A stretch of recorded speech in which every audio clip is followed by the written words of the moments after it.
Good evening, everybody. We're starting a new work week.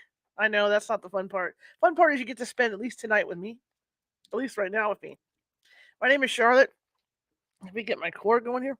I'm going to be your host for about the next hour, maybe more. I have this set for an hour and a half today because um I did a show midweek and I kept it down to an hour, which means that I had to stop. Like I don't know if I'm in the middle of a chapter or towards the end of the chapter, but I had to, in order to hit that hour mark, I had to stop like somewhere in the chapter. So I don't know how far in the chapter I stopped. So I have a schedule for an hour and a half. It doesn't mean we're going to be on an hour and a half. It just means we could go an hour and a half today. All right. And let me tell you, I love doing yard work, just like the next guy. I'm good. I'm good for yard work. But man, it wipes me out. It's been wiping me out. I don't know if it's because I'm taking different allergy pills or what's going on because I am on different allergy pills. But the dust from the yard and all that just knocks me out. I mean, I'm coughing, I'm gagging. I mean, it's just yuck. It's really kind of scary for me too. Anyway, I've had my little afternoon snack here. Let me get the crumbs off. But I'm glad to be here. I'm real excited, and I'm also my name is Charlotte. I'm also the owner of the California Haunts Paranormal Investigation Team, investigation team based out of Sacramento, California. We are 45 strong up and down the state. Hello, Marisa. Uh, which means we can get to you because we're all over. In fact, we go into Oregon, Washington, Nevada, and Hawaii. So we're all over the place. We got people all over. The thing is, California is such a big state that it might take us a while to get to you. So we also have 4 or 5 psychics on staff who can call you ahead of time and talk with you, and maybe sometimes they can settle stuff down before we get out there, to help you out. So that's part of the service we do. Also, we've been around for more than 25 years as a team, so we're really experienced in what we do. Anyway, this is Sunday reading day. We don't do a normal show today. We read from a paranormal themed book. Right now, we're reading from Reign No Evil by Michele Zirkle. I see she's added a couple other of those ends on her name, so I'm just going to say Michele Zirkle because when she was on the show, she was Michele Zirkle. She had been a guest here. Interesting story. Stuff happened in her house that I've never even heard of before. It's a completely different type of case that I've encountered even reading books. So it's interesting. I think we're in chapter 10 right now. Like I said, somewhere in chapter 10 right now. But like I said earlier, I want to stipify this too because we got shut off last Saturday on TikTok. They shut us down 10 minutes before the show ended. So I had to go into TikTok jail. And I suspect I know why. There's a couple spots of what I read last week that might have gotten us into trouble. And the fact that they probably, whoever was listening in probably figured it was a copyright thing. And I do have permission from Michele. She is self-published. So I do have permission to read the book. But sometimes the book has some areas that reads like a Jackie Collins novel. And if you guys know who Jackie Collins is, you know, I never read her stuff. I know what they are. It's those saucy novels that ladies like to read. We'll just put it that way. All right. So yeah. So sometimes it reads like a Jackie Collins novel. So you're going to hear me. I'm just going to warn you ahead of time. You're going to hear me slow down sometimes because I'm trying to figure out a way to verbally word stuff in there. Okay. Because I want to make sure we don't offend anybody on Facebook or YouTube. I don't want to end up in those jails. And also, the woman's husband is a police officer in the book, and we were talking about. She was the day that she and her husband were discussing some sensitive stuff last week, and I think that might have got us into trouble. Because TikTok's Facebook, TikTok, and YouTube are all about safety for adults and children and stuff, and there was stuff in there, you know, police officer stuff. Okay, so if we get to that, I'm going to skip around. All right, so you're going to hear me pause as I skip around that as well, because I don't want to have any problem with anybody. It's a great book, well written, but like I said, there's adult content in this, and kids listen to this show on all 3 of my networks that I'm on, and I just want to make sure we stay clean with it, right? Okay. Anyway, got announcements to make. The YouTube is almost done. We have over 590 videos over at YouTube, and they've kind of been in a hodgepodge because when they go in after we do a show, they just go up for that particular month. But if you go back and roll down the page, you can see we go back for 2 or 3, maybe 4 years over there. Like I said, over 580. And so what I've been doing is I've been taking those videos and I've been doing I've been categorizing them in folders. And you'll see that when you go to the front page of our YouTube page at youtube.com uh, / at California Haunts Radio, you'll see that there's a bunch of videos, but they're all under like ghosts and hauntings and different topics like that. So it's easier to find the topics that you like and that you want to hear instead of having to go down the whole list and see what they are, right? Because sometimes headlines don't do it. Sometimes headlines can be misleading, right? So yeah, that's an easier way for you guys to do it. The other thing I would like you to do for the regulars that come on here and go and use YouTube is I want you to go through those folders. I want you to look at the folders and see what's in the folders because I may have I may have categorized them under a topic, but maybe they should be somewhere else, right?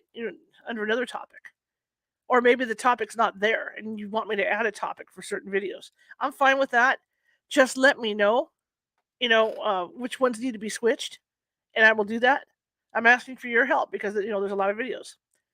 For the people that are members of the Patreon, I'm having issues with Patreon. I'm waiting for information back from them. I finally got an email from them Friday telling me that they're working on it and they would get back to me. And I understand there's a backlog at Patreon. I go to upload the private videos for you guys over there, and it'll say it's uploaded, but it'll stay processing for 2 days and nothing happens.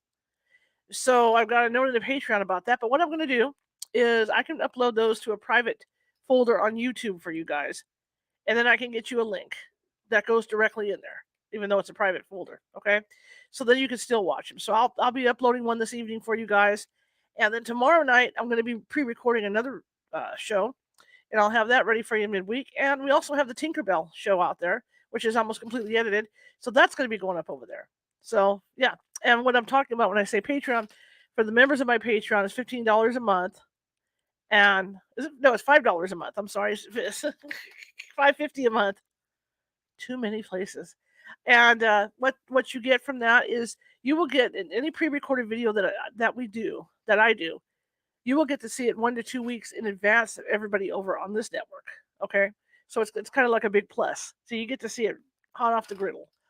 Um, that's one of the benefits. The other benefits are, and we're starting this coming week, is any guest that's been on this that's really popular that you guys want to hear more of, let me know because I'm going to get them on and do after hours talks. We're going to call it California Haunts After Hours, and go in there for an hour or so with those guests, and you can ask them any question you want. Because there might be something you heard during the interview and you just didn't quite put your hands up, to ask a question, or maybe maybe you're like me, maybe you listen to the interview, and then after it's off, you think, oh my gosh, I should have asked this. I do that all the time. I should have had a V8, right? I should have asked them this. So this is going to be your chance to be able to do that. So that's one of the other benefits of being over at the Patreon. Plus, once we get enough people over there, because I would like to shoot for the next 2 months, I would like to get at least 20 Patreon followers over there. That would be terrific. And if we hit that 20 mark, I've got some really cool items that I'm going to do giveaways on. Coffee cups, t-shirts, all kinds of stuff. Customized sunglasses, right? For California Haunts. So there's all kinds of stuff. I even have face masks. I mean, we're still, even though COVID's kind of like in the background, it's still kind of cool to have a face mask every once in a while to put on. I have California Haunts investigation face masks for you guys. Okay? So there's all kinds of gifts that I can give out over there. I might even have some Star Wars stuff. Who knows? But I mean, I'm going to add to that as well. So we'll have a drawing every month for gifts for the subscribers over at the Patreon. All right. So we're not broadcasting, obviously, tonight to TikTok because we got booted last week. 10 minutes. It took them 10 minutes before the show. For the I even appealed the boot, and they said that I went against my guidelines. So I'm, like I said earlier in the show, I think I kind of know where it went off the rails. So I'm gonna be really careful about that because I don't want to be put in Facebook or YouTube jail. All right. Another class coming up. I don't have a date for it yet. We had our we had our class on protection last night. Went really well, and there was a lot of good information came out of that class. I have a second part to that class coming out, and this it really delves into the different stones you can use and things like that. So I'll be setting up a date for that. Also, we're going to be doing 2 residential investigations, and I'm going to be looking for team members And so what I'll do is we do these things called ghost tours where we'll go to a haunted location. People pay like $50 to go, and we teach them how to use our equipment. We take them out in the field and stuff. Well, I'm going to do this with these 2 investigations. I'm going to allow three extra people on each investigation. It's to help me find new investigators. Plus, it's to see if you like ghost hunting, if ghost hunting is your thing, and you'll get to handle all our really cool equipment. We have some really cool stuff now, and I will teach you how to do it. I'll do it myself. I'll teach you guys how to do it. So be looking for that. I don't have any dates for that yet, but be looking for that. But it's really cool. We all might meet for dinner, and then go up the hill, and I'll see if I can come up with some cool T-shirts for you guys. In fact, I do have a California House Ghost Hunting Academy T-shirt that I haven't used in a while, and I think those are great giveaways for that. So I might throw that in as well for you guys who sign up for that. And that's going to be 2 different investigations, so that means 6 people would have the opportunity to go out with the California Haunts team. Okay, now that I've said all that, again, I'm going to be reading Reign No Evil by Michele Zirkle. She's also hyphenated. I can't remember the rest. But really, I just want to make sure everybody understands that this book is being read with permission from the author and publisher, and that would be her because she's self-published. All right. Also, you see the ticker down at the bottom. I'm going to hit that up real quick. The reason why I have that is because we are non-profit. We don't make any money from the paranormal team. We don't make any money from the radio show. We do take donations. We do make donations, and I have to have donations to keep everything going here. And my hard drive on this computer, I was going to buy a new computer, and then to get what I really want in a computer, it's just cost prohibitive. So the only thing I can think of is replacing the hard drive in here and getting a backup. So I priced out hard drives for what I need because I need massive terabytes. When you're a ghost hunter, you go through computers like once every 2-3 years because there's so much stuff that you're handling because you're handling audio and video and all that. So this computer is at its end as far as that goes. So if you could find it in your heart to help me out a little bit because I have $120 goal down there so that I can buy what I need for as far as a hard drive goes for this thing, that would be terrific. I'd really appreciate it. And let me make sure I'm on the right mic because I have so many buttons to push. I get confused. Let's see. Oh, thank you. Let me go in here. Yes. Okay. The other thing is, like I said, I've been working in the yard and my eyes are dry. Everything's dry. Everything's dry but my nose. So you'll see me do this. So I may have to re-wet during the show. So if I re-wet, please, I'll try and turn away, but please don't get grossed out because I'll have to put a drop of this stuff in the corner of each eye to um, re-wet my contacts. Anyway, welcome everybody, and this is the start of the week. Tomorrow, I'm going to announce this too. We have, I hope I say her name right, Maria Cuccia on, and she has an alien abduction story to tell, and it's a really, really incredible story. So she'll be on at 6:30 p.m. tomorrow Pacific with us, okay?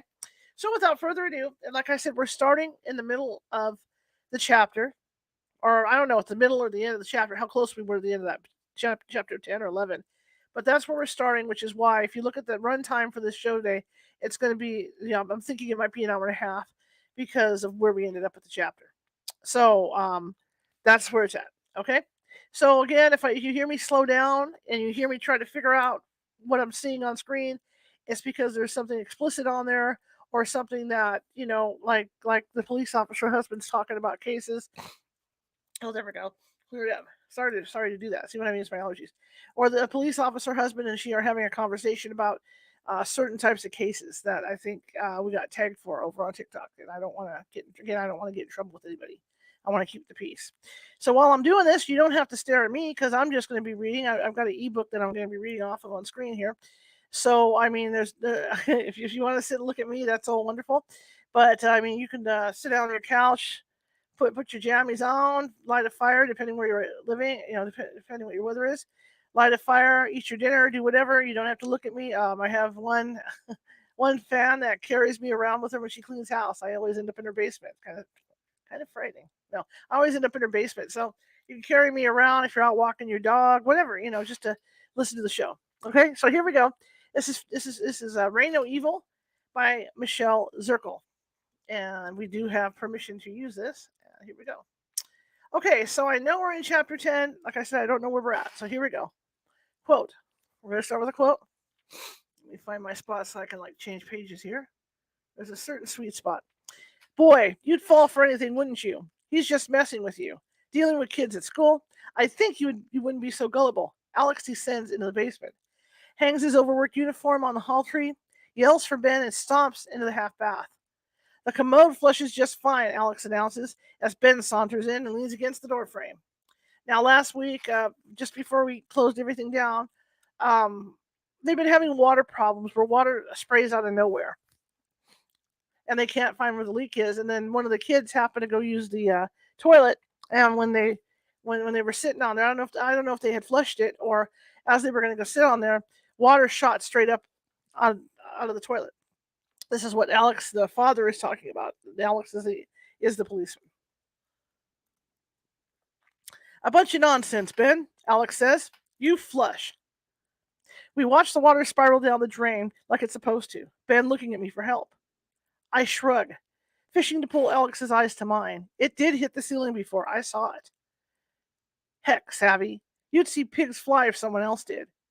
Alex jabs his finger toward the window. Okay, switch page. There we go. You've got to stop talking about stupid, crazy stuff. You're going to have the boys as loony as you are. I'm shaking my head. There's no way you can blame me for seeing what I see just because you don't. I fold my arms and bow my head like a genie, wishing I had the power to make Alex disappear. It's my luck I'd vanish too and still be stuck with him. Okay, and if you like what you hear today, I forgot to remind everybody, if you like what you hear today, send me some love, send me some hearts, send me thumbs up and all that good stuff, and that goes for both Facebook and YouTube. If anyone, I say, slowly and deliberately, the words climbing from my gut, is making me crazy, it's you. Alex then orders Ben to bed, and I collapse into mine. All right, that was the end of chapter 10. That's like I said, I didn't know how far we had to go. So chapter 11. And it's called Bleeding Green. Let's see what we got. I awake to the phone ringing and Alex saying, "What? I'm on my way." He's out of bed and down the stairs before I even sit up. This is bad. Jerking back the covers, I fly down the stairs, my hand gliding down the wooden rail. Alex is in uniform when I reach the kitchen, squinty-eyed. Pete shot. Grab my gun. Alex snaps. Okay. Alex snaps the keeper shut on his gun belt. Reaching on top of the fridge, I grab the handle of the Smith & Wesson 45. Alex's lips land on my forehead. Okay, Alex's lips land on my forehead as he takes the gun out of my hand, sucks it into his holster, and bolts out the door. Pete. Some butthead shot Pete. Dang it. I hope Alex peels his fingernails off. No decapitate this time. An officer down call is rare here in Wooten County. And even though the agencies bicker amongst themselves, when a uniform is down, it doesn't matter what color it is. The bond between cops is a woven tapestry of practical jokes played on each other, wacky criminal behavior, calls and clusters of mess-ups, and beatdowns that aren't reported. Their backs aren't against the wall. They're against each other's. I stand in the kitchen door, watching him peel out of the driveway, spraying gravel into the yard. The sirens blare, polluting the somber darkness. Red and blue flashes illuminate the bedrooms of our slumbering neighbors as Alex's cruiser hums along the route that may carry him to his death. A stranger has penetrated our lives once again. For a moment, a fear of losing him grips me, and I'm grateful for the stranger who has unknowingly reminded me how much I love my man in green. A knot in my throat hardens. I want to pull Alex close, not push him away. I make an intention to siphon this sentiment tomorrow when he's angry and unreasonable, and when I'm wishing he'd disappear. I'm not usually scared for Alex's safety. Growing up with a dad for a cop prepared me for this lifestyle long before I knew I'd be living it as an adult. Dad's stories were dinner entertainment for Luce and me. Like how he piles 7 men into the back of his cruiser after a cue stick was jabbed into his lip after breaking up a bar fight, and how he lobbed tear gas into a bar, then rolled across the floor in complete darkness to get a guy who was holding a gun to his wife, only to find the man had shot himself and killed the wife who was still holding their crying baby. Yikes. We knew Dad's job was dangerous, but he always said he was happiest when he was whizzing across the county to assist a victim. And tonight, as Alex whizzes off to find the thug who shot Pete, I have no doubt he feels the same way. I trundle to bed, remembering I'm supposed to meet Ted in the morning and wishing I hadn't set up the morning rendezvous. I hug Alex's pillow close, like it's actually Alex I'm embracing, and fall asleep on my pillow, soggy with tears. Convenient that Alex is still out on peace shooting when I pass the kids' rooms at 6:30 a.m. With such an unaccustomary early departure, if Alex had been home, I'd have had to lie about needing to get chips from the store for a potluck at school or something. Getting up an hour early to meet with a married man, or any man for that matter, feels so raw in the wee hours, especially after seeing Alex heading towards such danger on last night's call. But I can't just call it off. We can't. I'm the one who arranged this get together, and the least I can do is follow through. Being a tease is worse than being anything else. The stairs creak as I amble down, hesitating for a moment, reconsidering my decision to meet Kent. I squeeze the handrail and hang my head, wishing someone would tell me I don't have to do this. Don't have to don't have to prostitute myself to be loved. But the someone I need to listen to is me, and I'm not strong enough to stop myself. The open sign is on as I pass the bakery on otherwise vacant Main Street in Mudstock Heights. I park in the library lot next to the post office. If anyone recognizes my card and word gets back to Alex, I was over here early this morning, I'll tell him I was returning a book in the drop box. Poor excuse, but better than none. I scan the street to make sure no cars are coming before scurrying to the front door. In an hour, many of my acquaintances will be humming around, none the wiser to my special appointment. I twist the doorknob hoping it's locked, but it's not. I slither up the stairs and peer into Kent's office, where he's sitting behind his desk. He comes towards me, arms outstretched, and offers a coffee breath kiss with his embrace. Kent's not only a friend of Dad's, but he's old enough to be my dad. I tell him that he's as handsome as ever, and he is. His wavy gray hair and glasses add refinement to his eyes. He takes my hair in his left hand, smells it, and slides it away as he nibbles my neck. He doesn't know the neck is my favorite foreplay spot. He's never even asked me what turns me on. Guess he figures he already knows, but he'd be wrong. Not once. Okay, so, all right, we're going to skip that out. Ken unbuttons his shirt, leaves it hanging off his narrow shoulders, brushes my cheek with his thumb, and gazes into my eyes. There it is, that look I crave. He may not love me, but he certainly is looking at me like he does. I'm just trying to read ahead of time. Okay. Okay. So they're doing foreplay. We're going to leave it at that. Pushing me backwards into the narrow hall between his office and the restroom. Okay. Okay. I feel like a dashboard, all lit up and ready to take off. But the pilot is struggling to navigate, still gathering coordinates. Sorry about that. I'm not going to do that. All right. Let's see. She yanks on his belt. Okay. Okay. All right. It feels like someone's watching, encouraging me to perform. Okay. Let's see. No one is there, but I'm not surprised since my imagination seems to be on overdrive. Okay. Let's see. Okay. Kneeling when praying demonstrates a humbleness, a subservience that is disciplined and confident. Okay. I'm in a more powerful position than he is, even though he probably doesn't perceive it that way. A few moments later, he's saying his version of a prayer, crying out and rubbing my head, "Oh, Save, oh, Savvy, oh God." Okay. Yes, I think even though I'm the one kneeling, I'm the one with the power here. All right. I wish. Okay. I wouldn't mind that Kent. Okay. He would.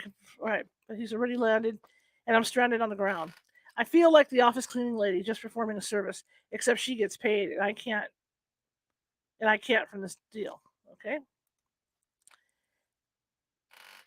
All right. Let's see. Kent gushes as he brushes past me. Wow, been too long, babe. You know you're the best at that. Thanks, I say, knowing I have to be good at something that matters. Kent buttons his shirt. I got Luce's wedding invitation. Guess I'll see you there, he says, brushing my bare shoulder. I don't even want to think about facing him and his wife at my sister's wedding. I want to shower away this grimy feeling from my skin. I glance at the clock behind his desk and announce that I have to get the boys to school.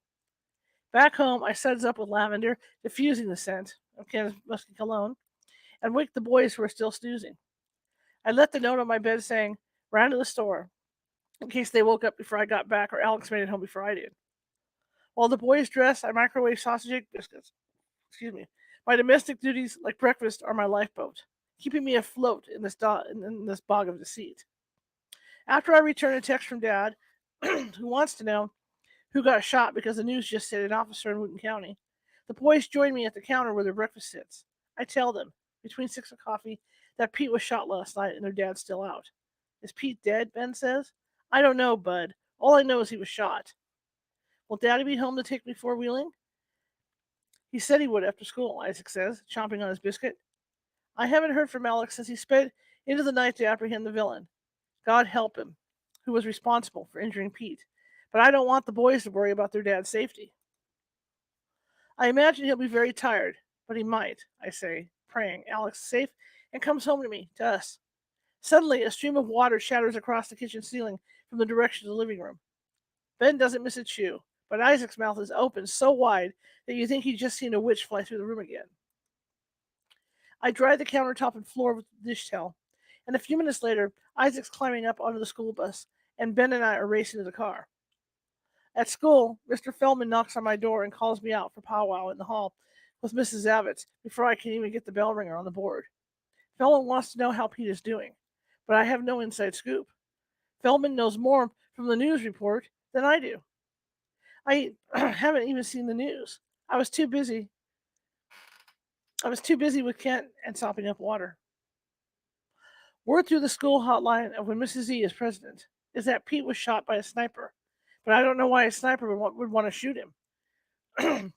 After first period, I return a missed call from Alex, who tells me the man who shot Pete had called 911 after beating his wife, then planked with his rifle, trudged in the woods behind his house, and waited for officers to arrive to begin his sordid target practice. Pete was the first officer on the scene. Fortunately, the shooter was drunk, and the bullet hit Pete's leg rather than his heart. He's stable at the hospital, but his right leg is shattered, and he may never walk again. The fugitive is still out in the woods. K-9 team is tracking him. By the time school is out, Alex hopes to be home and in bed. Wants me to keep the boys quiet so he can sleep. During the next class change, I step across the hall to Mrs. Z, who is chewing out two boys for having their cell phones out, and motion to Mr. Feldman to join us. As I dish out the latest developments on Pete's shooting, the tardy bell rings. This bell is as sacred to Mrs. Z as a church bell announcing that service is to begin. But she doesn't budge, and neither does Mr. Feldman, who never cares about anything but tardies. Oh, who never cares about tardies anyway. Last period during planning, I'm passing through the cafeteria when Mr. Meyer steps from the kitchen with his coffee mug. And I remember that I still need to ask Alice about the pending drug sting on Diane's mom. But in the meantime, I can at least check in with Diane, see how things are at home. I swing by the office for Diane's schedule and her transcript, find her class, and summon her to the door. As she steps into the hall, Diane pulls her phone from her hoodie pocket and clicks it, claiming she's checking the time. I ignore the texting. I have more important things to discuss with her than her disregard for the school's cell phone policy. I dip my chin and try to make eye contact with her through the bangs draped across my forehead. Just checking on you. Haven't seen you for weeks. You been absent? Diane flings the hair away from her face a couple times. I miss having you in class, but I know Mrs. Z enjoys having you in hers. I say, lying. Mrs. Z hasn't even mentioned Diane to me once, and I haven't mentioned Diane to her either. I don't want the scuttlebutt quizzing around me about Diane's activities and Alex's involvement with the situation. You don't come see me at lunch anymore. Everything all right at home, I say, leaning against the wall? Well, Mom's still Mom. Got men there every night. Diane digs her palms into her hoodie sleeves, stretching them enough as she fits both arms inside. Allergies suck. I put my arm on her shoulder. I'm sorry. I know it's been rough on you living there. I remove my hand, wishing I could tell her Alex is supposed to be working on a sting that could land her mom in jail. But I can't, because that could put her in danger and create additional problem for her to worry about. Who would she live with if her mother was locked up? Diane, you need to come to school, I say, handing her a transcript. If you pass science, you'll have enough credits to graduate next year. Diane unwinds her tangled arms from the hoodie. I'm supposed to be graduating this year, but I got behind when I got sent to alternative school. I know, hun, I say. Your mom called the other day to check your science grade. Said she wants you to pass and to be happy. I look into her eyes. We both know what her mom really wants. For Diane to stay in school, so the checks keep coming from the feds. I wonder if Diane will ever be happy, or if she will still be searching for happiness well into her 30s like I am. Diane bites her bottom lip, that's red with gloss, and says, "Sometimes I stay with Matt." "Matt, your boyfriend?" She smiles. "Yeah. He already has a job. Promise. Going to drive a truck. Truck drivers make lots of money. What's his last name?" "Boggs." "Matt Boggs," I say, forming the image of the tattooed thug and newest addition to my class, my heart aching for Diane, who was so desperate for love that she would date the likes of him. I married and had kids with my high school sweetheart, too. But even with Alex on the correct side of the law, it feels like our marriage is being held together with Elmer's glue. "Hey, Mrs. Templeton," echoes down the hall. I turn to see Terry piggybacking Brandon, who is collecting a monster drink from the top of the lockers. I salute from afar. What the heck doesn't matter? The energy drink is contraband. I wouldn't mind a taboo drink right now either. Yep, Diane pulls the cuffs of her sleeves until they are partially over cover her palm that's been scribbled on so much it could be notepad. "He'll make a good daddy," she says. "What? Are you?" "No, I'm not pregnant. I mean someday," she giggles. "I told Matt you're the coolest teacher here." "Sure am," I say, knowing Matt wouldn't agree with her opinion of me. I usher her into class, knowing her most important lessons are presenting themselves in the real world, a world of drugs, neglect, and dirty old men. Diane will have to carve out her own path over the terrain of her life. I can't make her decisions for her. I'm having a hard enough life making my own. School dismisses, and Isaac bursts through my classroom. The kids ask me if Dad was the one who got shot. I turn from the board where I'm listing character traits for the Fairy Queen, Titania, from A Midsummer Night's Dream. That's what Daryl's dad told him, and Daryl told Mrs. Murphy. Mom, Mrs. Murphy ran up and hugged me. She was like, "Isaac, what on earth are you doing here?" I told her I liked school, and then she asked me why wasn't my dad shot. Isaac's big brown eyes glaze over. "Oh, honey," I say, flipping the marker into the dry eraser tray. Damn, my allergies are really bad. And rounding my desk, "My baby, I'm sorry that scared you." Isaac nods. "I thought maybe he got shot after Pete did." "Can Mom have a hug?" I say, opening my arms. I think I need one more. I think I need one more than you do. When something tragic happens, people often get the facts messed up. I squiggled loose. Timmy said, I squiggles loose. That's what it says. Timmy said he bets Dad beats the crap out of the guy who shot Pete. What'd you say? Just that he probably wants to, but he's not allowed to do that, Isaac says, tearing open a pudding pack. Good answer, bud. The public needs to trust the police. I say, wondering if I'll ever be able to trust my officer husband again. I write on the board, theme, be careful who you trust. Tatiana trusted her fairy king, Oberon, and he made her fall in love with the donkey. I trusted Alex and then married a fool. Alex's cruiser is parked around the back of the garage when, allergies, back of the garage when the kids and I pull in. Inside, I remind the boys their daddy is asleep and they sling bags and books onto the counter. Isaac doesn't mention the four-wheeler ride his dad had promised him and heads to the basement with Ben.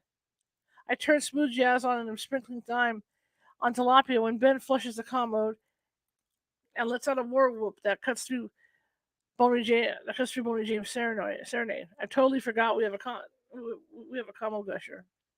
I step toward the bathroom door, dang, with my finger over my lips, as Ben steps out of the half bath. "Shh, your dad's asleep," I say. As I lay towels around the commode to absorb the water dripping from above, I listen to the creaky steps, hoping Ben's scream didn't wake Alex, even though I wish he could see what this commode is doing. I locate the video camera that's tucked in the closet and summon Ben from the basement. "I'm going to video this so your dad can see it," I say, clicking the record button. "Flush it." He flushes, and water shoots up like a fountain hitting the ceiling. "Whoa," I say in my deepest whisper. "Ben, that was crazy." "You're telling me," Ben says, stepping back from the dripping ceiling. I push the replay button on the camcorder. Ben huddling in beside me to watch. The image is clear for the first few seconds, but as soon as Ben flushes, it goes black. I video the geyser again, but this time while we are viewing the recording. A bright light shines through the window, obscuring the combo completely. What the heck, I say? Just perfect. Something's wrong with the dang camera now. Ben, you dry it up this time. I walk back into the kitchen and zap lasagna into the oven. The only thing keeping me from losing my mind is the littlest bit of normalcy that I find preparing food. Bedtime creeps in without a peep from Alex. I'm brushing my teeth when Isaac calls me into his room. Mom, there's bright spots all over the room. Isaac, I'm so tired I'm seeing spots too. I say, flipping on his Power Rangers nightlight. Please just go to sleep. Isaac walks up to me and wraps his arms around my waist, head on my belly. I'm scared. What are they? Heck if I know. I'm thinking as I squeeze him. Maybe from the cars going by, shining in your window? I look at the curtains and blinds that are pulled tight. There's no way light's coming through there. Describe the lights. They look like one of those tiny pens. And they're different colors blue, red, white. Sounds like an American flag. I looked at Isaac's upturned face to see if my smile is being returned. It's not. You mean like the laser pens? I say, remembering the light display I saw in the restroom at school. He nods. You can leave your TV on if that doesn't work, just sneak into Ben's room. I'm worn out, okay? I tuck the quilt up around his neck, but not before planting a kiss on it and then getting him to giggle. I lay in my bed and a feeling of deja vu comes over me. I remember looking into the darkness when I was a little girl and seeing lights. They were deep in the pockets of air all around me, some sparkly, some dim, but all of them forming a virtual constellation. I wonder if they are still there in the dark, just waiting for me to look for them again, for me to open up the possibility of an active world within my three-dimensional one. I thought the lights I saw the other day at school were just a fluke, but maybe they are present all the time. I stare into the dark, looking for lights, looking for confirmation that the dimensions I believe could exist around me are real. Then, just maybe, I can accept that all the weird things going on here are real.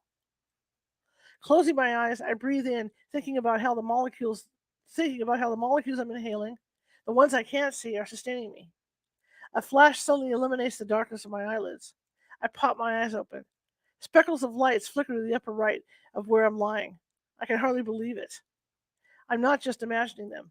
They are literally here. How had I forgotten to see them? A red pinprick lights up the ceiling. Lights up the left of my peripheral vision. The entire room of pitch black has become a pattern like a chain link fence made of sparklers, an enchanted world I have totally blocked from my vision for years. I close my eyes and still see the same pattern, the same lights as I do with my eyes open, and wonder how this is possible. I somehow know what I'm seeing is a sign that the invisible world hears my thoughts and wants to promote my faith in them, whoever they are.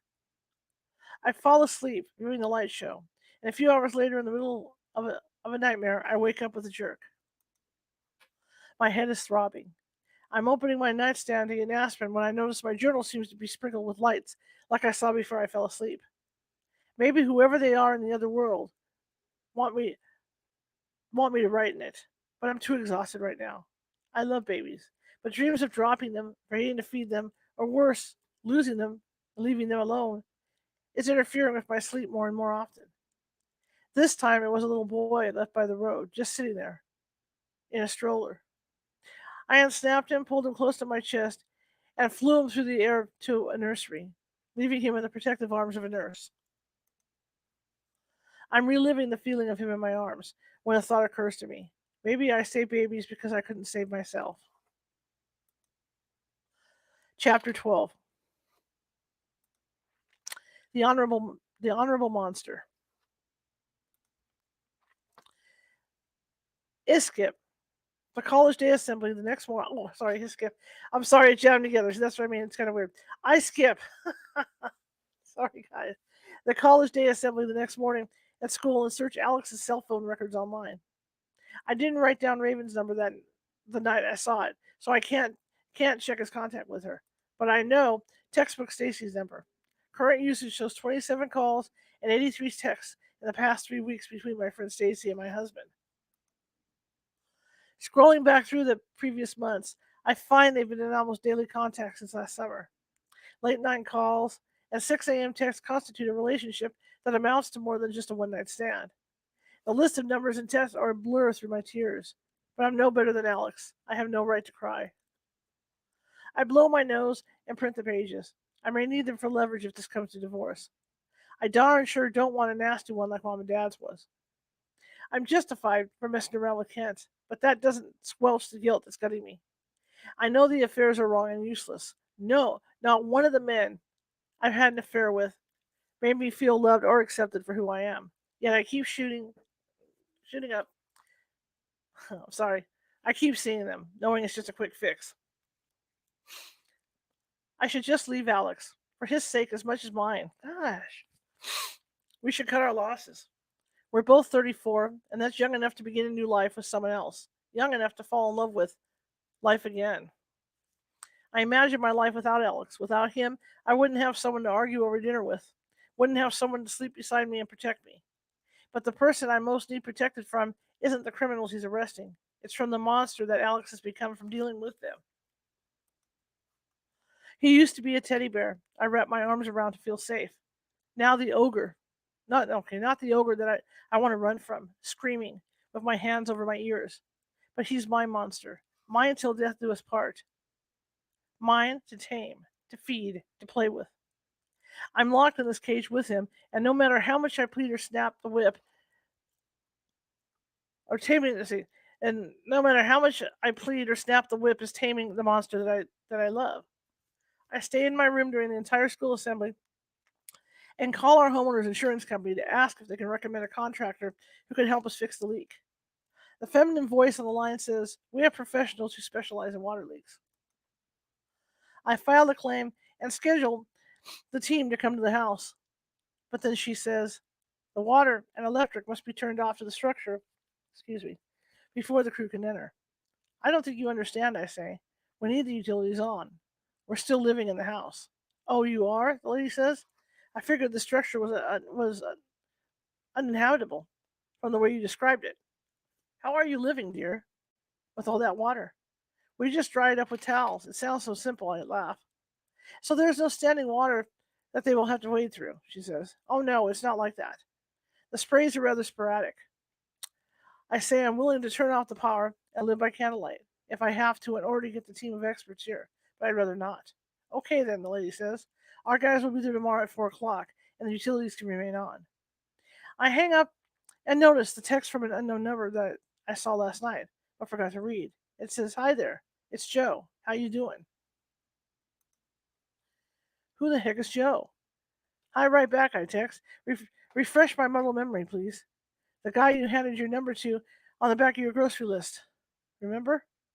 "Oh, yeah, him. Mr. Adonis. Mister, I'm going to ignore you." I sit back smugly in my leather chair, my thumbs hovering, frozen over my cell. I can still smell Kent's coffee-laden kiss from yesterday morning, and the thought of his breath on my neck turns my stomach. Barely a day's gone by, and I'm already tempted to repeat the same scenario. I practically smell Joe's sweaty sheets that have likely not been laundered since the last time I was there. I have to respond to Joe, but I don't know what I want to do. I dangled my number, wanting to see if he would bite, if my bait looked tasty enough to entice him. Now that it has, I'm not sure I want to reel in my catch. This is too complicated. Maybe tossing the whole darn pole in the river would be easier. I don't have to do anything I don't want to do, but my head is spinning, and I know I have to postpone any decision about Joe. I text, "Joe, nice to hear from you. I'd like to talk, but real busy here. Text you later." "Joe, sounds good. I'd like that." Just thinking about someone touching me makes me want to hurl. I yank open my desk drawer, fumbling for my Excedrin, when my hand bumps into a tattered burgundy Bible. Figuring it can't hurt to read a few lines, I pull it out and thumb to the Psalms. They're a quick read, and students could stampede in from the assembly any minute. My finger lands on number 23. I skim to, "He maketh me lie down in green pastures. He leadeth me beside still waters." I want serenity, and the idea of water that's not moving sounds wonderful. Standing, I look out the window across the field of daisies. Watching the crowds land for watching the crows land, form a V shape, nibble, lift off, and fly a few feet away, all done in unison while maintaining the V shape. I watch them repeat the pattern and wonder how they learn to eat in such synchronicity and how they do so elegantly. The verse floats through my head about God watching the sparrows and how they don't worry about what they will eat. I want to fly away and not worry about water or unexplainable flickering lights or illusions of demons and microwaves on fire or about trying to live with Alex or about being alone. I bow my head and sob, just sucking in the air is laborious. Endless water, reams of arguments with Alex, storage bins full of fun and distortions of truth, and visions of unattainable serenity whirl inside my head. As I lean against the bookcase by the window, goosebumps pop out all over my arms and the sides of my face. From the sunshine streaming through the window, I feel warm and safe like I'm being hugged all over, held together by the strands of light surrounding me. God, I say, petitioning the Almighty who promises to lead me beside still water. This water leak is driving me crazy, and I know I have no right to ask for help, but I've done everything I can to fix it. What else can I do? Immediately, I hear an unmistakable voice. There is nothing you can do. You're not in control. I know that no one is in my room, but I look around anyway, searching for the person who just spoke to me. The pressure on my head feels like a giant iron's pressing on my skull, and I grab the bookshelf, steadying myself. Somehow, an imprint of divine knowledge has been stamped in my mind. I have spirit in my house, and if blinded by the light of knowledge, like Saul on the way to Damascus, I grope my way to my chair and sit down. I have a spirit in my house. God actually just spoke to me. I can't believe God just spoke to me. I can't believe I was long enough, still long enough for him to hear. I can't believe I have a spirit in my house. Everything that's been happening, from the demon to the water to Ben's premonitions and Isaac's laser show, really is more than a battle of the senses, more than a battle for my sanity or for my marriage. It's a spiritual war, and I am in no way equipped with the arsenal I need to win that fight. Everything makes a confusing sort of sense now, as snippets of the past week pervade my mind. My demonic face in the mirror, Isaac's spooked out voice calling for me to explain the witch, the hand in his wall, and twinkles in the dark, Ben's visions, and water spraying inside my house. I slap my hands to my head. Now I know my prayers aren't just heard by the empty air. There is a God. I just heard him. The water that sprays my walls and trickles down my forehead is being hurled by an evil spirit. Wonder why it's slinging water rather than knives that could actually kill us. Could it be that God chose water because I was in the shower when I dared him to prove that he exists? Or perhaps he's letting the demon try to drown me or drown all of us because I challenged him.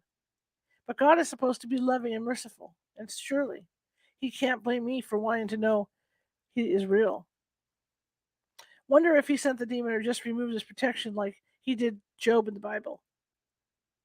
God let the devil destroy Job's health, kill his entire family, and steal his material wealth, like but Job refused to curse God. To reward Job's faithfulness, God provided him with a new family and twice as much property as he had before. I wonder what my reward will be if I pass my test. In the Bible, water was good and bad. It was the source of floods and the symbol of salvation, as John baptized Jesus. Maybe that's it. God's trying to baptize me and letting me experience evil so he can lead me to goodness, to the still waters where he will restore my soul. The bell rings right after lunch, and Terry rushes in jabbering about this afternoon's assembly and how he's signing out. No spring concert for him. Seems most of the class must feel the same way about this afternoon's concert. Only 3 kids report to class for roll. I have an awesome excuse to skip it, too. How many employees can say that they need relief from their duties because they have to figure out how to get spirit out of their house? Not that I would actually go to a doggone concert if I had no excuse. Heck, I'd skip it for no reason. No one ever comes looking for me anyway. Mr. Meyer's voice blares across the intercom, dismissing the 7th graders first, as they are the youngest group. I smile at my 10th graders and order, "Get out of here," to which they gladly comply. Sitting in my vacant room, I wonder if I can reclaim my house if I plead the blood of Jesus over it when I get home. The preacher in the evangelical church I grew up in was always pleading the blood over some problem or some person, like the night the possessed woman crashed our evening service. I guess pleading the blood at my house is worth a try. Alex is going to really think I've gone bonkers when I tell him of my revelation, but I have to tell him, and I definitely can't explain this to him over the phone. I'd like him to reassure me that everything's going to be okay. Our house, our family, our marriage, but I doubt he'll reassure me of anything. I pick up the phone and call him anyway. I just want to hear his voice.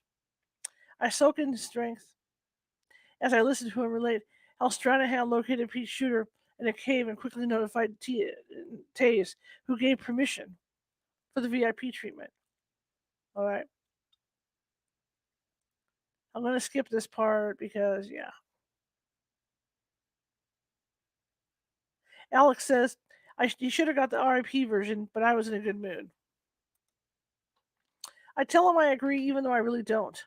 But I don't think Alex would actually kill someone. When I ask him if he will be home for dinner because I need to talk with him, he insists on knowing what I want to talk about. Maybe he thinks I'm going to ask for divorce or corner him about Raymond's text. I wish he could be patient, but he keeps saying, Sav, just tell me. He may wield his shield and get all the scumbucket singing, but he's not going to interrogate me like a criminal. I tell him I can't hear him, and then there's a back and that there's a bad connection, and I'll have to talk with him tonight when he talk. Okay, I'll have to talk with him tonight, then hang up mad at him for making me lie. I really need to talk to someone about my revelation, so I text Mandy. God just told me that the Spirit is throwing the water in my house. The aroma of roast sifting through the crock pot greets me when I get home. I feed the boys and send them to the basement so I can promenade through the house, praying aloud without frightening them. Rummaging through the bottom drawer of the nightstand, I feel the soft knobby leather of the worn Bible I was given as a baptismal gift when I was 7 years old. Whipping out the King James and shoving it high above my head as if extracting power from the omnipotent, I say, in the name of Jesus Christ, I command any evil demon, entity, or spirit in this house to leave. By the blood of my Lord and Savior, Jesus Christ, you must leave this house and never return. Hoping I sound more authoritative than I feel, I proceed through the house, repeating the same mantra. When my prayer parade of one enters the kitchen, I hear the telltale buzz of interference on the police scanner, sitting in the windowsill. Alex is home. Ben has it programmed with the local police and emergency channels, including those across the Ohio River and Mudstock Heights. Alex's voice streams live across the air, announcing off-duty at residence and radio lingo. CR1 to control. 10-7-10-42. I will have to skip the basement for now. The boys are down there, and I can't chance Alex catching me mid-chant, so I tuck my Bible inside the end table. Alex steps through the door. So what do you want to talk about? Well, first, how's Pete doing? I say, slicing a tomato. In recovery right now. Had surgery to remove the bullet, Alex says, placing his gun on top of the fridge. Now, will you tell me what's going on? I called our homeowners insurance, I say, and Dad was right about them having teams that specialize in what the secretary called hazardous settings. Their team is coming at 4 tomorrow. Oh, and it's free. Stripping, Alex heads to the basement. That's all you wanted? Why couldn't you tell me that over the phone? I flip on the garbage disposal, pretending I didn't hear his comment. He didn't know that my story has only begun. We have a demon in our house, and that's not typical Templeton dinner conversation. My cell drops, and a text pops on screen from textbook Stacy wanting to see what I've been up to. Wants to go shopping and have a girls' day. I'd rather grow horns on my demon than shop with her. I don't respond. I ladle the roast and potatoes on the plates, and with the evening news broadcasting on TV, sit at the counter by Alex. The dinner table is covered with a plastic tarp, sheltering the various valuables I've stacked underneath. Dad's coming by tomorrow to insulate the attic, Alex says. He thinks we could have inadequate insulation and that could be causing the water. He bites into the tender beef. You should fix this more often. I observe the juice on his lip and my pride swells into a grin. Since my enlightenment today, I know the ventilation theory is hogwash, but I just nod. This lightheadedness feels nice, and I hesitate to delve into the supernatural topic, but I have to tell him about my revelation. Even if pleading the blood of Jesus just now made it stop, I want to share the amazing message I got from God today. If my prayers didn't do the trick, I'll have to employ the help of a professional, and it'd be nice to have Alex's support. Alex, I need to tell you. So who are you scrogging now? Alex says, stabbing his fork in another slice of beef. Yeah, right. I say, smacking his arm that's wrapped around his plate like he's eating in prison. He's just fishing to see what kind of response he gets from me, hoping I ask concerned. This isn't about sex, Alex. It's about this water. I was praying at school today and how to fix the leak, and you actually pray about that kind of stuff? He shakes his head, like God cares about your house repairs. Sometimes his pure ignorance amazes me. He goes to church and says he believes in the Bible, yet he doesn't believe God cares about our daily needs. I have my own doubt about what God's plans are for me, but at least now I know he's real. I heard his voice today.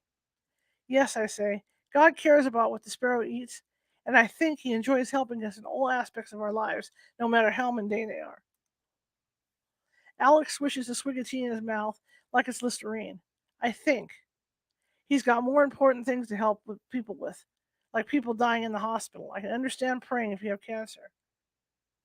I believe God doesn't have a limit on how many miracles he dishes out, Alex. I know this is really going to be hard to believe, but God spoke to me today. I hesitate and look at Alex, who has stopped chewing. He told me we have a spirit in the house. Alex's puffy cheeks turn red as he chokes, beef juice oozing from the corners of his mouth. He looks like a slobbering gargoyle. Really, Alex, I say, taking advantage of the extra few moments he can't talk. I know it sounds crazy, but God spoke to people in the Bible. Why do you think it's so funny he spoke to me? A spirit? Good God, woman. Have you lost your mind? He gets up from the table. Do you know how loony you sound? I could have you committed. Just listen for a minute. Listen to what? How a ghost is in our house? Alex paddles off to the kitchen and points toward the corner of the room. Oh, look, it's Casper with a bucket of water. Alex shoves two pieces of pie onto his plate that's speckled with leftover carrots. You know, Sav, you were normal when we got married. What happened to you? You talk about weird stuff like spirits talking in parrots, and God speaking to you. He raised his arms, fingers wiggling and eyes bulging like he's the victim of a holdup. There's no ghost here, and I don't want to hear your wacky ideas anymore, and the boys don't want to either. He's not acknowledged once how weird the water coming from nowhere is. It's as if the fact that I got a divine revelation makes less sense to Alex than the water does. I glare at him. I knew he would believe me. But does he have to be so vicious? The boys, I say? I don't tell the boys there's a spirit. I'm sure you will be, Alex says for a mouthful of blackberry pie. You're going to make them crazy too. Is that what you want? Their friends making fun of them and calling this a haunted house? I've got to convince him. I've got to convince him. Alex, I haven't told you this, but before all this water started, I saw a demon in my mirror. I hesitate, expecting Alex to interrupt me, but his mouth is motionless and open as wide as his eyes. I continue. Remember that night I woke you and told you evil was in the house? His mouth contorts until the words come out. You actually believe that, don't you? You have lost your mind. You even think your crazy dreams are real. You didn't walk out of your body and see a demon. If you know so much about them, why can't you fix the leak? I say, getting up. I've had enough of the insults. Alex is saying, I fix everything around here. When water slaps across the ceiling and drizzles onto his crew onto his crew cut. Okay. Alex is saying, I fix everything around here. At that point, water slaps across the ceiling and drizzles onto his crew cut head. I couldn't have planned the timing of that splat better. It's as if the demon that threw the water was telling Alex to shut up, like I want to. If I weren't so leery at siding with the evil, I'd smile at the invisible creature in appreciation. Alex throws a dish towel on his head and says, I could fix it if I had time. If I wasn't working all the time. Like little things like murders and rape cases. But hey, Savannah has some water in her house, and I'm supposed to stop the world for Casper who's throwing it. BS. He slams the dishwasher door shut. Guess I'll take off for work and take care of some of the stuff around here so you don't go off the deep end. That's all I need going around. Tazy's wife is in the loony bin.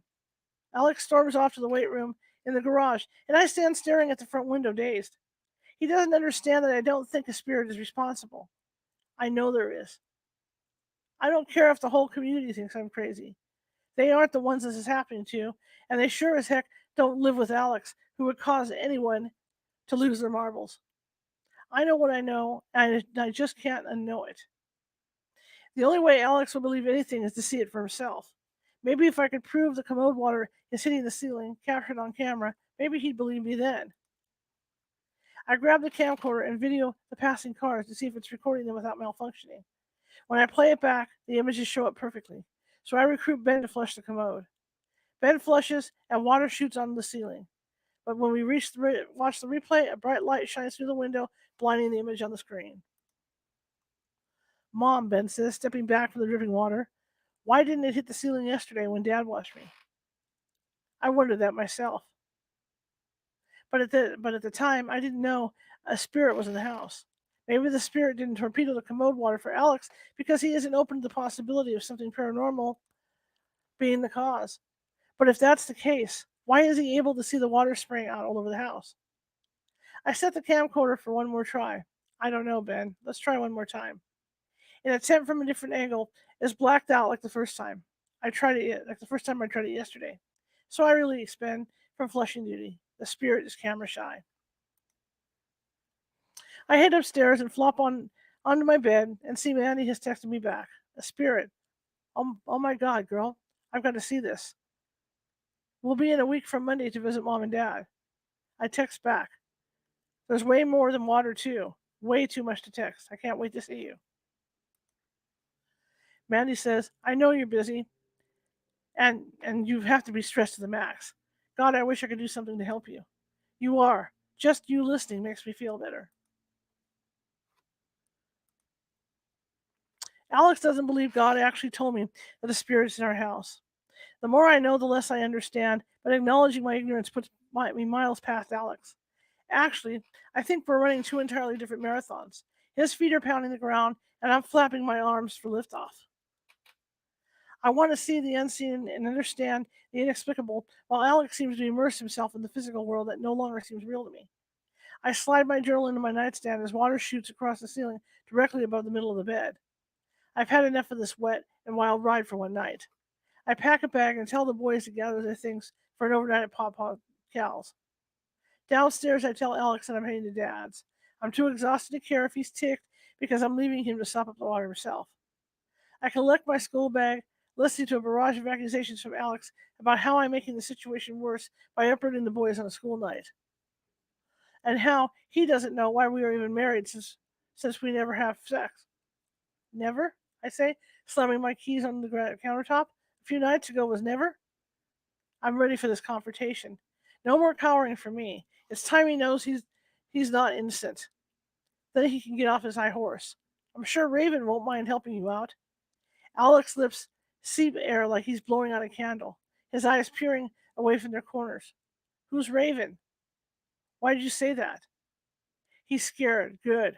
I want to scare him. He deserves it. I brace my hands on my hips. I don't know who she is, but you obviously do. I saw your text from her the other day, and she enjoyed her eating with you. Called you sexy. I'm telling you, Sav, I don't know a Raven. Alex gets up from the sofa and saunters to the kitchen. I think you're the one messing around. Maybe with that Logan guy from church? I saw the way you looked at him. I pry my frozen lips apart. Diverting the conversation to me isn't going to work for you, dear. I saw the text, so you can deny it till the crows come home. But I can't go on like this. The only way we have a chance is if you're honest with me.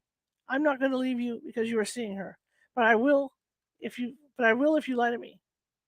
If you don't tell me the truth, I won't be able to move past it or ever trust you again. I turn my gaze to the backyard where Alex's cruiser is, wondering how often Raven's been in his back seat. Isaac walks in, lugging a duffel bag, and Alex says, Hey, bud, your mom and I need to talk about something here. Go on upstairs till she's ready. Isaac sets his bag on the floor, grabs a handful of cookies, and heads upstairs. Look, Sav, Raven is a day report officer. Alex rubs his chest, just like talking about this makes him actually sore. I only met with her once. It was quick and didn't mean anything. Picturing Raven in the barracks and Alex bragging later makes me feel like I'm viewing my life from the top of the Eiffel Tower, swaying with a dizzying reality that I'm on the edge and may have no control over falling. I brace my foot on the bottom ledge of the bar stool and ask if any of the other officers knew he had the weed monkey bent over the police bunk bed.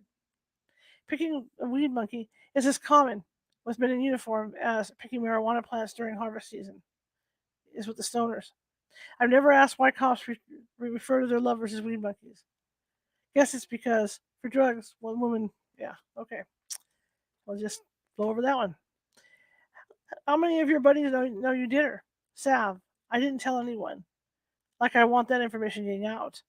I'm tempted to omit Stacy from this conversation. I just don't know how much more truth I can handle in one day. But maybe the scary truth is just what I need to hear in order to decide how I'm going to spend the rest of my life. You seeing anyone else, like, say, Stacy Chetney? I ask, scraping my foot along the base of the stool. Alex wrinkles his nose and cocks his head. Stacy? Heck, Sav, she's a friend of yours. Why'd you ask that? I don't tell him I'm asking because I know how other women are. I am the other woman. I picture myself standing here with Alex like it's not really me, but someone else. I can pretend for a while until the hurt subsides. Alex is not going to admit anything about Stacy unless I mention I've seen the phone records. And I don't have the gumption to embark on that journey tonight. So, having banked one confession, I yell upstairs for the boys to get in the car. On the way to Dad's, I critique my performance. Not bad for a rookie on the fly. Dang, my allergies. I didn't break down and cry. Didn't show my weakness. I insisted he tell the truth, but I haven't told mine. I want to. I just don't think he would really listen or try to understand if I did. As I turn into Dad's drive, I realize he's probably already locked up for the night. I didn't even call or tell him we were coming, but there's no need to knock. His security systems, no doubt, already alerted him that the car has entered his driveway.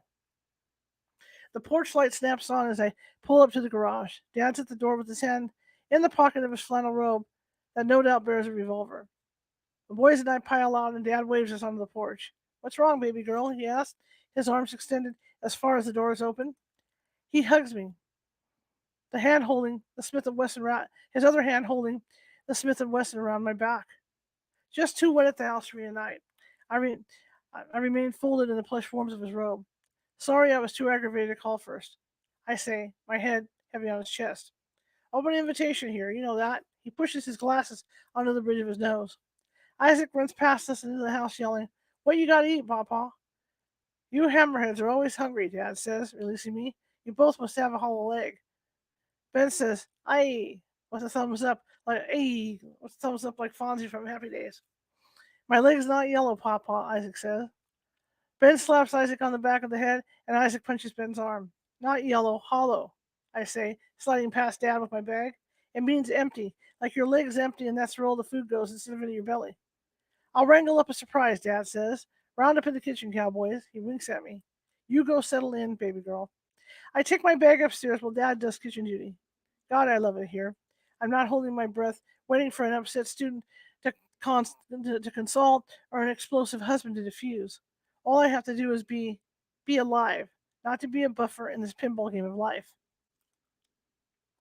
I change into my jammies and wash my face. When I reach the kitchen, popcorn's in a bowl, and Dad's layering ham and cheese into sandwiches. I won't tell Dad about Alex's infidelity or about my prayer in the shower that I think instigated the water plague. Excuse me. That's just too personal for me to share with Dad. I don't want him to worry about my marriage, but the topic of spirits will be welcomed here. The boys scramble off to watch Nickelodeon with their feast. I retrieve my bar of dark chocolate from the cabinet while Dad sits and opens his oatmeal cookie. Breaking off a chocolate square, I join Dad at the table. Dad, I've had a revelation. It's going to sound unreal, but bear with me.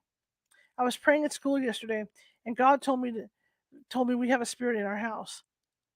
That's where the water's coming from, a demon. He looks up over his glasses that have slid to their usual resting place. I know it sounds bizarre. Dang it. All it does is itch. But I absolutely know it's true. I move my legs. I move my legs sitting cross-legged. Now I just have to figure out how to get rid of it. Dad's nodding his head, not interrupting. I feel like what I'm saying is actually important to him. I pled the blood of Jesus through the whole house yesterday afternoon, and water's still spraying. Did you tell Alex? Dad says. Yeah, at dinner. And I'm sure you can imagine his reaction. First he laughed and called it Casper. Then he got mad and said I was crazy. Dad walks to the sink that looks out over the sprawling lawn toward the pond where an oak tree looms that he helped me plant when I was in kindergarten. Savvy. I've raised you girls to be open-minded, to question the obvious, and have faith in the abstruse. If you say there's a spirit in your house, then by golly, there's a spirit there, and it better be saying, and it better be saying its nightly night prayers. He jams a rolled up slice of ham into his mouth and smiles with part of the meat hanging over his chin. I laugh. And that's why all my girlfriends always had a sleepover at my house. You're too darn funny. An hour ago, I wouldn't have believed I would be eating chocolate and laughing right now. And I wouldn't be if I had stayed with Alex tonight. Makes me wonder if I could be this relaxed every night without him. Oh, and the insurance company does have a team of specialists. They're coming to check out the house tomorrow. I say, hugging my niece to my chest. But you know as well as I do, no physical remedy is going to defeat the spiritual enemy. They'll leave shaking their heads like everyone else has. But Alex would be furious if I canceled them because of, as Alex says, Casper. You need a preacher that speaks tongues to roll through there and evict old Cass, Tad says. I haven't thought about calling Pastor Todd. He doesn't speak in tongues, though, I say, nestling the chocolate back into its hiding spot. But he may have dealt with this type of thing before. Probably hasn't broadcasted if he has, Dad laughs. It's not like there's a subsection in the yellow pages under preacher called Ghostbusters. I'll check with Todd tomorrow, see if he can pray it gone, because I sure can't. I debate whether to tell Dad about the demon in my mirror and the paranormal experiences the boys are having, but I do. I share it all with Dad. I share it all while Dad sits breathing so shallow I can barely see his chest rise for air. Sav, Dad says. I don't think much about this. I didn't think much about this at the time, but something happened here with water too. He opens the cabinet beneath the sink, slides the dishwashing liquid to the side, and pulls out a bottle of Jack Daniels.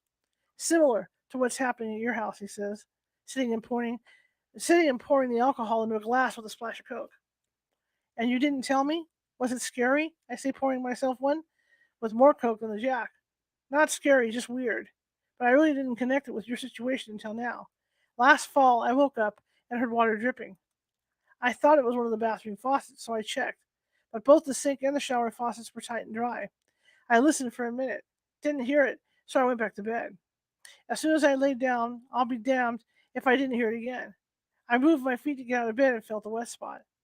I flipped the light on. Water was dripping from the ceiling, just like it started at your house. My hand covers my mouth. Oh my gosh, Dad, why didn't you tell me before? There was no reason to. It only happened that night. I just thought it was a fluke of nature. Never thought of it being a spirit. I did think it was strange because there was no water pipes in my attic. Because there's no water pipes in my attic, and it hadn't rained for days. Next day, I climbed to the attic and it was dry, so I knew the roof wasn't leaking. Never happened again. Okay, but that was last year. And what would that have to do with my house now? If yours was a spirit too, what made it leave? Dad shakes his head. Dad shakes his head, the last drop of elixir onto his tongue. Honey, I could write a book about what I don't know. I believe I will write about this when it's over, even if I can't explain everything that's going on. Dad, have you read a lot about the supernatural? I saw the book in your study by Casey. Yep, it's called The Power of Your Mind. Talks about the metaphysical realm and the God consciousness within all of us. So if God's within me, why didn't my prayers make the spirit leave? Dad shrugs. While Dad rattles on about how he could complete the blood at my house, I sit wondering why it didn't work for me. Maybe I had no true authority over it because I'm sinning and cheating on Alex. In the past, I've asked forgiveness from God for adultery, but I haven't asked for forgiveness for Ryan and Kent because I figure God's got my number and is tired of hearing me make promises he knows I'm not going to keep. I tune back into Dad, who's saying, Casey believes our minds work with God's to create solutions to our problems, and I do believe he will find the solution to yours. I finish off my nightcap as Alex strolls in with an empty plate. Tell your brother bedtime. He swivels and scurries out before I insist they go immediately. He knows he can squeeze another 10 minutes out of me. I turn to Dad. So what's metaphysical mean exactly? Basically, any concept that mainstream science community doesn't deems not observable or measurable. That would seem to be the sort of science that would explain my out of body experience when I saw the demon in the mirror. Like the study of an alternate reality, I say. One that one that we don't necessarily see with human eyes, but could see if the conditions were right. Exactly, Dad says, taking a plate from Ben, who lumbers in. Why can't you see with your eyes, Mom? Oh, what can't you see with your eyes, Mom? Ben asks. I haven't told the boys about the spirit in the house, but Alex was right. I will tell them, just not tonight. I can't see where the water is coming from, I say. Hug Papa night and hit the hay, you old horse. You got some learning to do tomorrow. School, yeehaw. I hug Dad. Thanks for listening, Dad. I'm beat. Snuggled under my pink holly hobby quilt, I remember laying here as a girl. Words whirling through my head, dreaming of writing a novel. Not about my certain subject, just for posterity. For the whole notion of leaving a legacy when I'm dead. Now, my life is actually writing the book for me, and I'm the main character. How cool is that? Okay, that's it. We're at chapter 13. So that's cool. Let me get over here. Oh, sorry about. Hi, Karen. Good to see you. Hi, Jerry.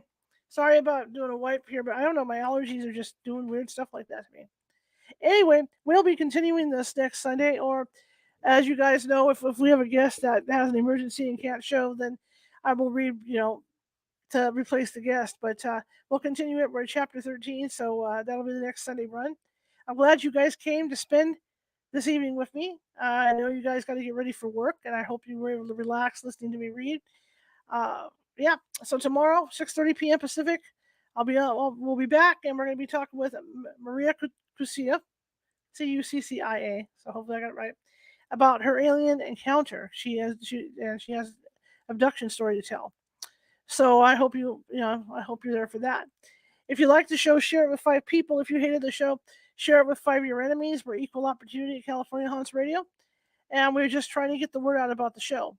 You can find California Haunts and California Haunts Radio over on Facebook.